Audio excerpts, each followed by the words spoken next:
Hello friends, the guy upstairs के chapter में हमने देखा था कि रोजी का नेबर एक सीरियल किलर है जिसके अपार्टमेंट में वो गलती से चली गई थी और उसने मर्डर होते हुए भी देख लिया था। लेकिन इसी बीच में वो विंडो से नीचे गिर जाती है। तो क्या सचमुच रोजी मर जाएगी या फिर उसका नेबर एडम उसे जिंदा छोड़ देगा? आइए देखते हैं। इस चैप्टर की शुरुआत में हम देखते हैं कि रोजी जो ऊपर से गिर चुकी थी वो एक हॉस्पिटल में है। रोजी नींद में होती है और डर के मारे बड़बड़ा रही होती है, लेकिन तभी इसकी अचानक से आंख खुलती है। ये बिल्कुल ही हैरान हो जाती है कि आखिरकार ये है कहाँ पर। इसकी दोस्त हवा यहीं पर बैठी होती है, जिसे देखकर हैरान हो जाती है। तब रोजी कहती है कि हवा तुम यहाँ पर। तब रोजी कहती है कि तुम ठीक तो हो ना, तुम्हारी हालत बहुत ही ज्यादा खराब थी। रोजी कहती है कि मैं हॉस्पिटल में हूँ, जिस पर हवा बताती है कि हाँ तुम हॉस्पिटल में ही हो, तुम कल बेहोश मिली थी और कल से तुम यहीं पर हो और तुम कल से बेहोश ही थी।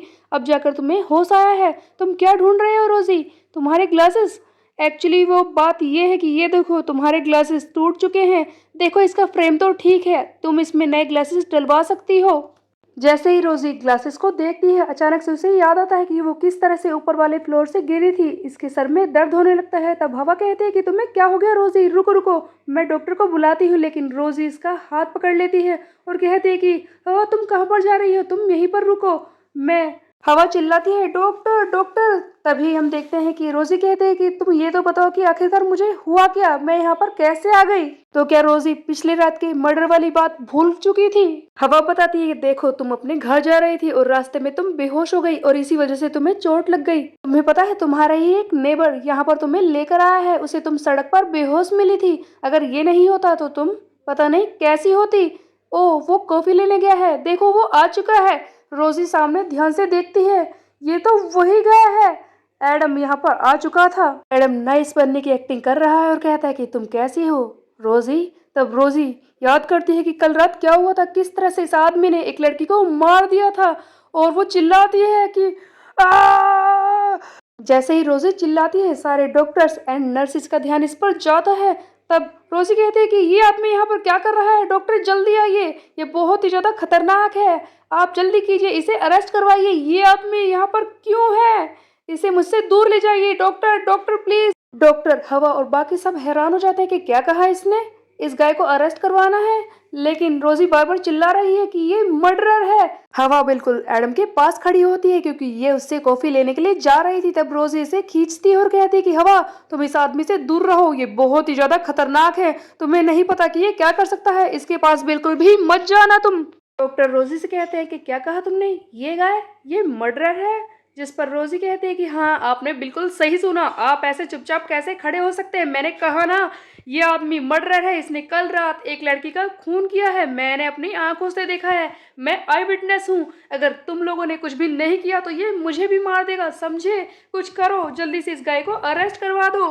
डॉक्टर को रोजी की बात पर यकीन नहीं होता और वो कहता है कि देखो ऐसा लगता है कि इसके सर पर ज़्यादा ही चोट लग चुकी है, शायद इसीलिए फॉल्स मेमोरी क्रिएट हो रही है या फिर ये सपना देख रही थी कोई बुरा और इसीलिए चिल्ला रही है।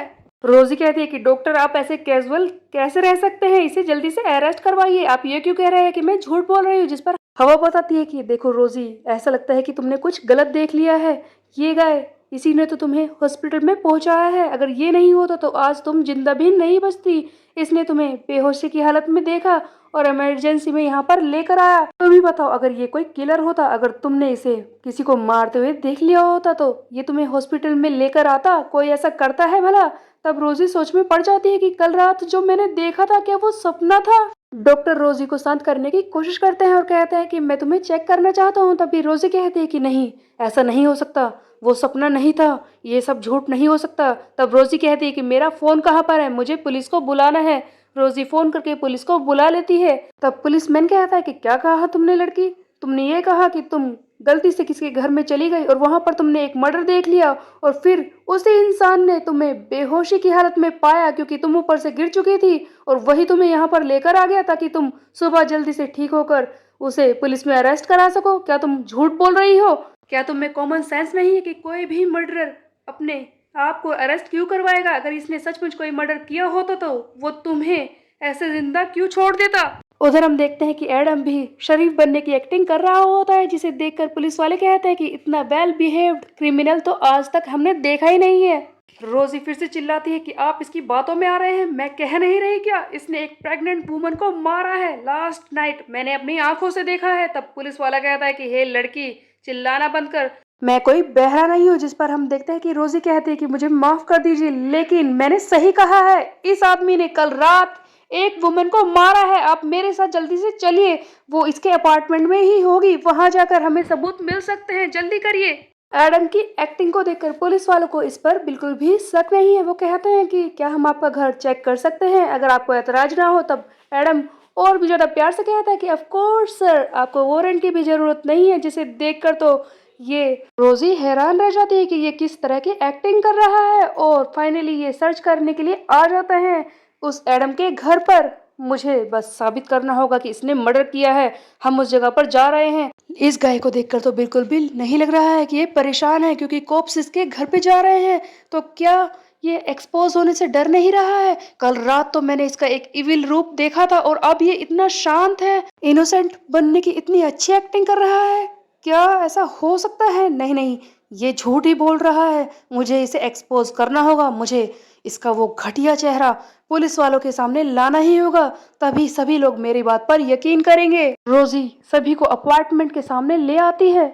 रोजी पुलिस वालों को एडम के घर के बाहर तो ले आई है, लेकिन वो बिल्कुल शांत है, उसे पुलिस वालों से बिल्कुल भी डर नहीं लग रहा। तो क्या वो एक्टिंग कर रहा था, या फिर सचमुच अंदर कुछ भी नहीं हुआ, रोजी की बस एक कल्पना थी? ये हम देखेंगे नेक्स्ट चैप्टर में। तब तक के लिए मेरे चैनल को सब्सक्राइब कर ले, बेल के आइकन को कर दे प्रेस। मिलते हैं।